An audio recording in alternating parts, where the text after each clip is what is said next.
ನಮಸ್ತೆ ಗೆಳೆಯರೇ, ಶ್ರೀರಂಗ ಮೀಡಿಯಾಗೆ ಸ್ವಾಗತ ಸುಸ್ವಾಗತ.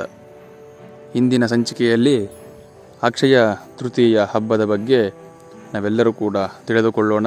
ದಯಮಾಡಿ ಈ ವಿಡಿಯೋವನ್ನು ಸಂಪೂರ್ಣವಾಗಿ ನೋಡಬೇಕಾಗಿ ತಮ್ಮಲ್ಲಿ ಸವನೀಯ ಪ್ರಾರ್ಥನೆ. ಮೊದಲಿಗೆ ಈ ವಿಡಿಯೋವನ್ನು ನೋಡ್ತಾ ಇದ್ದರೆ ಸಬ್ಸ್ಕ್ರೈಬ್ ಮಾಡಿಕೊಳ್ಳಿ, ಬೆಲ್ಲೈಕನ್ನು ಒತ್ತಿ. ಈ ಭಾರತೀಯ ಹಬ್ಬಗಳಲ್ಲಿ ಅಕ್ಷಯ ತೃತೀಯಕ್ಕೆ ಅದರದೇ ಆದಂತಹ ಪ್ರತ್ಯೇಕವಾದಂತಹ ಸ್ಥಾನಮಾನಗಳು ಇರುತ್ತವೆ. ಈ ಹಬ್ಬದ ದಿನದಂದು ಯಾವುದೇ ಒಂದು ಶುಭ ಕಾರ್ಯಗಳನ್ನು ಮಾಡಿದರೆ ನಮಗೆ ಒಳ್ಳೆಯದಾಗುತ್ತದೆ ಅಂತ ಹೇಳಿ ನಮಗೆ ಹಲವಾರು ಪ್ರತೀತಿಗಳು ಇದ್ದಾವೆ. ಅದರಲ್ಲಿ ಈ ಅಕ್ಷಯ ತೃತೀಯ ದಿನದಂದೇ ನಾವು ಯಾವ ಕಾರಣಕ್ಕೋಸ್ಕರ ಶುಭ ಕಾರ್ಯಗಳನ್ನು ಮಾಡಬೇಕು, ಅದು ಯಾವ ರೀತಿಯಾಗಿ ನಮಗೆ ಒಳ್ಳೆಯದಾಗುತ್ತೆ ಅಂತ ಹೇಳಿ ನಮ್ಮ ತಲೆಯಲ್ಲಿ ಹಲವಾರು ಗೊಂದಲಗಳು ಇರುತ್ತವೆ. ಆ ಗೊಂದಲಕ್ಕೆ ಈ ಪರಿಹಾರವನ್ನು ಇಲ್ಲಿ ಸೂಚಿಸೋಣ. ಭಾರತೀಯ ಹಿಂದೂ ಪಂಚಾಂಗಗಳ ಪ್ರಕಾರ ವಿಜಯದಶಮಿ, ಬಲಿಪಾಡ್ಯಮಿ, ಯುಗಾದಿ, ಅಕ್ಷಯ ತೃತೀಯಕ್ಕೆ ಹೆಚ್ಚಿನ ಮಹತ್ವವನ್ನು ನೀಡಲಾಗಿದೆ. ಈ ದಿನದಂದು ಎಲ್ಲ ರೀತಿಯ ಶುಭಮಂಗಳ ಕಾರ್ಯಗಳನ್ನು ನಡೆಸಬಹುದು. ಈ ನಾಲ್ಕರಲ್ಲಿ ಅಕ್ಷಯ ತೃತೀಯದಂದು ವಾಹನ, ಭೂಮಿ, ಚಿನ್ನಾಭರಣ, ನವರತ್ನಗಳು, ಬೆಲೆ ಬಾಳುವ ಉಪಕರಣಗಳು, ಜೀವನಕ್ಕೆ ಬೇಕಾದಂತಹ ವಸ್ತು ವಾಹನಗಳನ್ನು ಖರೀದಿಸಿದರೆ ನಿರಂತರ ಅವರಿಗೆ ಅದೃಷ್ಟ ಬಲಗಳು ಹೊಂದಬಹುದು ಎಂಬ ದೃಢವಾದ ನಂಬಿಕೆ ಜನರಲ್ಲಿದೆ. ಈ ನಂಬಿಕೆ ಜೊತೆಗೆ ಯಾವುದೇ ರೀತಿಯ ಶುಭಮಂಗಳ ಕಾರ್ಯಗಳನ್ನು ಆರಂಭಿಸಿದರೂ ಅದರಲ್ಲಿ ಸಂಪೂರ್ಣ ಯಶಸ್ಸು ಕಂಡು ಬರುವುದು ಎಂಬ ಅಖಂಡ ವಿಶ್ವಾಸವಿರುತ್ತದೆ. ಈ ಹಿನ್ನೆಲೆಯಲ್ಲಿ ಅಕ್ಷಯ ತೃತೀಯ ದಿನದಂದು ಸುವರ್ಣ ಯುಗದ ಆರಂಭ ಪಟ್ಟ ಎಂದು ಪರಿಗಣಿಸಲಾಗುತ್ತದೆ. ಹೀಗಾಗಿ ಯಾವುದೇ ದೇವತಾ ಕಾರ್ಯಗಳು, ಪೂಜೆ ಪುನಸ್ಕಾರಗಳು, ವ್ರತ, ದಾನ, ಧರ್ಮಾದಿಗಳು ಪುಣ್ಯ ಸಂಚಯನಕ್ಕೆ ಕಾರಣವಾಗುತ್ತದೆ. ಅಕ್ಷಯ ತೃತೀಯವೆಂದರೆ ತ್ರೇತಾಯುಗದ ಆರಂಭದ ಮೊದಲನೇ ದಿನ. ಶ್ರೀ ವಿಷ್ಣು ಪರಶುರಾಮರಾಗಿ ಅವತಾರವನ್ನು ತಾಳಿದಂತಹ ದಿನ. ವೇದವ್ಯಾಸರು ಮಹಾಭಾರತವನ್ನು, ಪುರಾಣವನ್ನು ಬರೆಯಲು ಆರಂಭಿಸಿದಂತಹ ದಿನ ಅವತ್ತು. ಪಾಂಡವರು ವನವಾಸದಲ್ಲಿದ್ದಂತಹ ಸಂದರ್ಭದಲ್ಲಿ ದ್ರೌಪದಿಗೆ ಅತಿಥಿ ಸತ್ಕಾರಕ್ಕಾಗಿ ಅಕ್ಷಯ ಪಾತ್ರೆಯನ್ನು ಕೊಟ್ಟಂತಹ ದಿನ.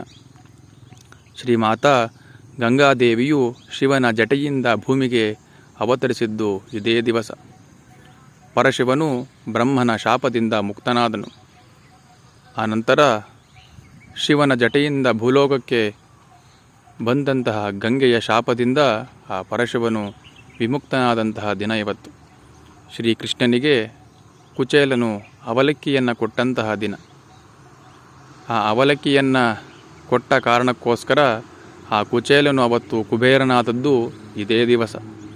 ಪಾಂಡವರು ತಮ್ಮ ವನವಾಸ, ಅಜ್ಞಾತವಾಸದ ನಂತರ ಶಸ್ತ್ರಾಸ್ತ್ರವನ್ನು ಮರಳಿ ಪಡೆದು ಅದೇ ದಿವಸ ಅಕ್ಷಯ ತೃತೀಯ ದಿನವೆಂದು ಪುರಾಣಗಳಲ್ಲಿ ಉಲ್ಲೇಖವಾಗಿದೆ.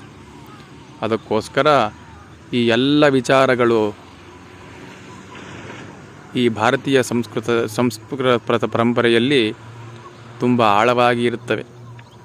ಈ ಎಲ್ಲ ವಿಧವಾದ ಭಗವಂತನೇ ಆಗಿರಬಹುದು, ವ್ಯಕ್ತಿಗಳೇ ಆಗಿರಬಹುದು, ಈ ದಿವಸ ಇಂತಹ ಶ್ರದ್ಧೆಯಿಂದ ಕೆಲಸಗಳನ್ನು ಮಾಡಿ ಎಲ್ಲರೂ ಕೂಡ ಅಭಿವೃದ್ಧಿಯನ್ನು ಪಡೆದಿರುತ್ತಾರೆ.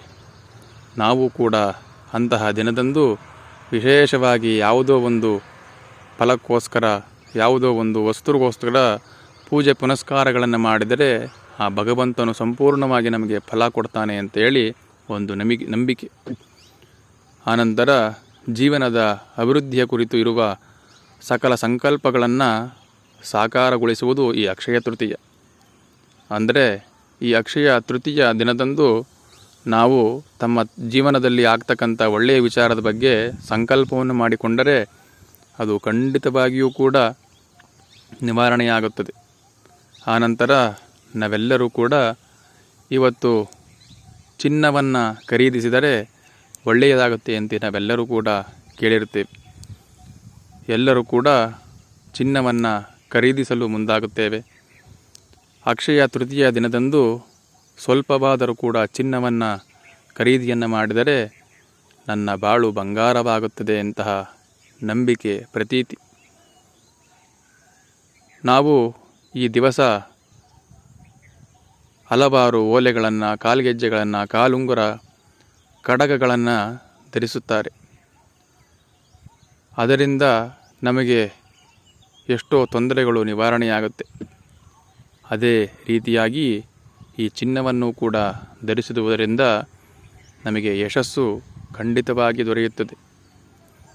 ಅದಕ್ಕೋಸ್ಕರ ನಾವೆಲ್ಲರೂ ಕೂಡ ಇವತ್ತಿನ ದಿನಗಳಲ್ಲಿ ಸಕಲ ಸಿದ್ಧತೆಗಳನ್ನು ಮಾಡಿಕೊಂಡು ಅಕ್ಷಯ ತೃತೀಯ ದಿನದಂದು ಎಲ್ಲ ವಿಧವಾದ ಪೂಜೆ ಪುನಸ್ಕಾರಗಳನ್ನು ಪ್ರಾರಂಭವನ್ನು ಮಾಡಿ ತಮ್ಮ ಜೀವನದಲ್ಲಿ ಯಶಸ್ಸನ್ನು ಕಂಡು ತಾವು ಬೇರೆಯವರಿಗೆ ಮಾರ್ಗದರ್ಶನಕನಾಗಿ ಎಲ್ಲರೂ ಕೂಡ ಸುಖದಿಂದ ಈ ಜೀವನದಲ್ಲಿ ಜೀವನವನ್ನು ಮಾಡೋಣ ಅಂತ ಹೇಳಿ ಈ ಸಂಚಿಕೆಯನ್ನು ಇಲ್ಲಿಗೆ ಮುಗಿಸ್ತಾ ಇದ್ದೇವೆ. ಇನ್ನೂ ಒಂದು ಸಂಚಿಕೆಯ ಮುಖಾಂತರವಾಗಿ ವಿಷಯದ ಮುಖಾಂತರವಾಗಿ ನಿಮ್ಮ ಮುಂದಿನ ಸಂಚಿಕೆಯಲ್ಲಿ ಬರ್ತೇವೆ. ಧನ್ಯವಾದಗಳು.